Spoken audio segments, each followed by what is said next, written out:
আমরা খালি segregation list চাইছি, আমরা মিরর ইমেজ দিতে চাইছি। মমতা ব্যানার্জিকে ওপেন চ্যালেঞ্জ করছি, ওপেন চ্যালেঞ্জ 1 to 1 আমাদের সাথে প্রশ্নোত্তর করুক। ওই ইনডোর স্টেডিয়ামে ভাষা বক্তব্য যাব না, 1 to 1 বক্তব্য আসুক, মিরর ইমেজ বের করুক, যোগ্য থেকে লিস্ট বের করুক। থেকে লাঠি মারছে, ভীষণ রকম অসভ্য বর্বরের মতো আচরণ। এটা কি সরকারি নির্দেশ ছাড়া হয়? এটা হতে পারে? উনি ওখানে প্রতিশ্রুতি দিচ্ছেন আর এখানে লাঠিচার্জ করার নির্দেশ দিচ্ছেন। আমাদের দেখে কি মনে হচ্ছে আমরা নিরপরাধ যোগ্য চাকরিহারা? আমাদের যোগ্যতার উপর প্রশ্নচিহ্ন তুলে দিয়েছেন। আমরা এখানে বিচার চাইতে এসেছি, এখানে মারধর করা হচ্ছে।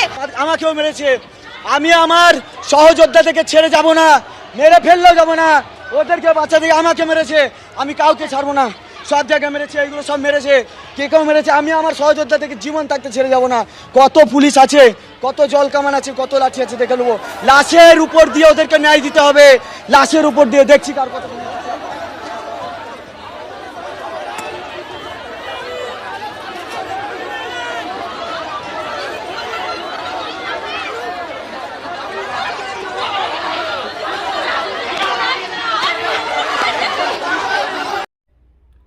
পুলিশ তুমি যতই মারো তোমার মাইনে 112। কি বুঝলে বন্ধুরা?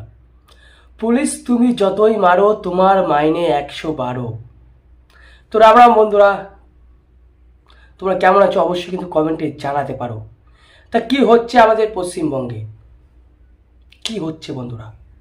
7 তারিখ নেতাজি ইন্ডোরে মাননীয় মুখ্যমন্ত্রী চাকরিহারা প্রার্থীদের ললিপপ দেওয়ার চেষ্টা করলেন বা ললিপপ দিলেন। তিনি চাকরিহারাদের পাশে আছেন, পাশে থাকবেন, তাদের সকল ব্যবস্থা করে দেবেন। এই তার নমুনা, এই তার ব্যবস্থা। কাল দিনভর কি হলো বন্ধুরা? মাননীয় মুখ্যমন্ত্রীর পুলিশ বাহিনী, যাকে বলা হয় পশ্চিমবঙ্গের চটিচাটা পুলিশ, যারা গাড়ি ভেঙে আগুন ধরিয়ে আন্দোলন করলো, তাদের কিছু করতে পারলো না। চাকরি প্রার্থীরা যেই বা নিরীহ চাকরি প্রার্থীরা যে একটি সুস্থ আন্দোলন পরিচালনা করলো, তাদের উপরে পুলিশের কি তৎপরতা! সে কি লাঠি, চড়, মার, কাঁদানি গ্যাস, বুকে লাথি, আর কি বলবো বন্ধুরা, কি কি করতে বাকি রেখেছে এই মাননীয় মুখ্যমন্ত্রীর পুলিশ বাহিনী।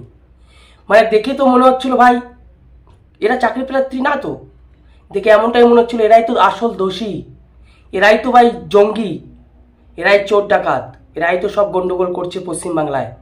তাই পুলিশ বাহিনী এনাদের উপর এত অত্যাচার করছে, এত অত্যাচার করলো, দেখে মনেই হচ্ছে না ভাই এরা কেউ শিক্ষক শিক্ষিকা চাকরিহারা। দেখে হচ্ছে এরাই দোষী। এমন একটা জিনিস, বাজে একটা ন্যারেটিভ তৈরি করলো মাননীয় মুখ্যমন্ত্রী এবং তার পুলিশ বাহিনী। এখন তাহলে তাদের সম্মানগুলো কোথায় গেল? যে সম্মানের কথাগুলো বলছিল যখন সুপ্রিম কোর্টের রায়ে 26,000 চাকরি যখন বাতিল হলো, যে শিক্ষক শিক্ষিকাদের যে ভাবমূর্তি, সে ছোট ছোট শিশু খুদেদের ছাত্রদের সামনে সে ভাবমূর্তিটা তাহলে কীরকম হলো? যারা বড় বড় ডায়লগ মারছিল যে এই ছোট ছোট শিশুরা খুদেরা কি ভাববেন, তাদের শিক্ষকদের নিয়ে কি ভাববেন, তারা এখন কি ভাববেন? এই যে এইভাবে শিক্ষকদের মার, লাঠি, চটিপিটা, এটা কি তাদের মূল প্রাপ্য? এটাই কি তাদের যোগ্য সম্মান? কতটা নিচে নামতে পারে একজন মাননীয় মুখ্যমন্ত্রী, আমাদের পশ্চিমবঙ্গের মাননীয় মুখ্যমন্ত্রী মমতা বন্দ্যোপাধ্যায় এবং তার চটিচাটা পুলিশ বাহিনী।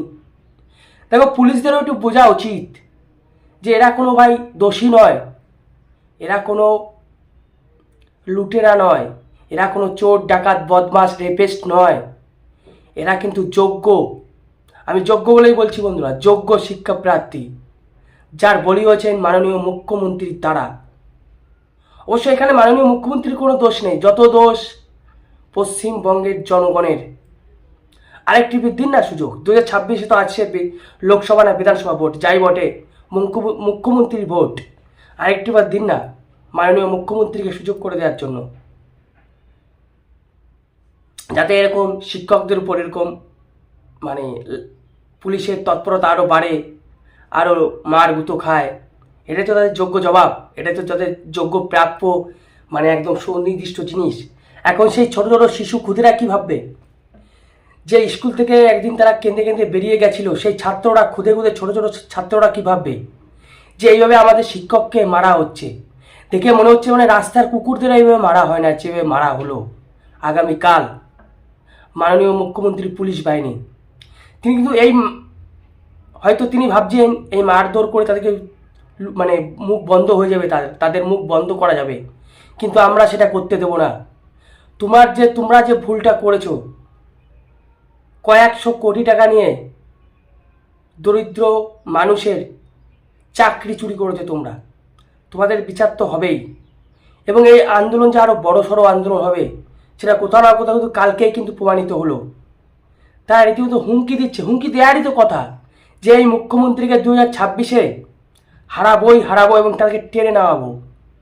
অ্যাকচুয়ালি মাননীয় মুখ্যমন্ত্রীর কোনো দোষ নয়, তিনি বুঝতে পেরে গেছেন তার যে 4টে চেয়ার, একটা চেয়ারে তো 4টে পা থাকে, তাই তো বন্ধুরা, সেই 4টে পায়াগুলো কিন্তু থরথর করে নড়ছে। তিনি আগে থেকে আভাস পেয়েছেন, তাই এই মুখ বন্ধ করানোর জন্য তাদের উপর এই চোটপাট বা এই পুলিশি তৎপরতা। আমি যে ছবিগুলো দেখাবো, যে ভিডিওগুলো দেখাবো বন্ধুরা, তোমরা জাস্ট একবার দেখো আর কমেন্ট করো, এবং শিক্ষাপ্রার্থীরা কি বলছেন বা চাকরিহারারা কি বলছেন, এটা কি তাদের যোগ্য প্রাপ্য ছিল?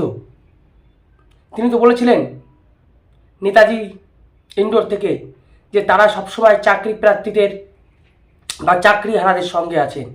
এই তার থাকার নমুনা। এই যেভাবে অত্যাচার করা হলো মিছিলের উপর, এই তার থাকার নমুনা। তাই তো বলছি বন্ধুরা, পুলিশ তুমি যতই মারো তোমার মাইনে 112। এটা আমি বলছি না বন্ধুরা, জাস্টিস গাঙ্গুলি বলেছেন, যিনি এখন বিজেপির এমপি, যিনি কিন্তু একসময় কলকাতা হাইকোর্টের বিচারপতি ছিলেন। তিনি রীতিমতো ভাই গেছিলেন, তিনি তো ভালো কথাই বলেছিলেন যে সবাই মিলে আমরা দল, কে কোন দল করি সেটা ভুলে যান, সবাই মিলে এসে এই যে 26,000 চাকরি প্রার্থী যাদের চাকরি হারা হলো তাদের পাশে এসে দাঁড়াই, এবং আমরা কমিটি একটা গঠন করি, যে কমিটিতে শিক্ষামন্ত্রী থাকবেন, তিনিও থাকবেন, আরও 4-5 জন লোক থাকবেন, এবং তারা ভাই চাকরির মতো থাকবে এবং দেখবে যে কারা যোগ্য কারা অযোগ্য। কিন্তু সেটা কালকে সমস্ত কিছু কিন্তু ধূলিসাৎ করে দিলেন এই মাননীয় মুখ্যমন্ত্রী মমতা বন্দ্যোপাধ্যায়ের চটিচাটা পুলিশ। তাই বাংলার জনগণকে বলবো, আরেকটিবার ভোটটা দিয়েই দিন।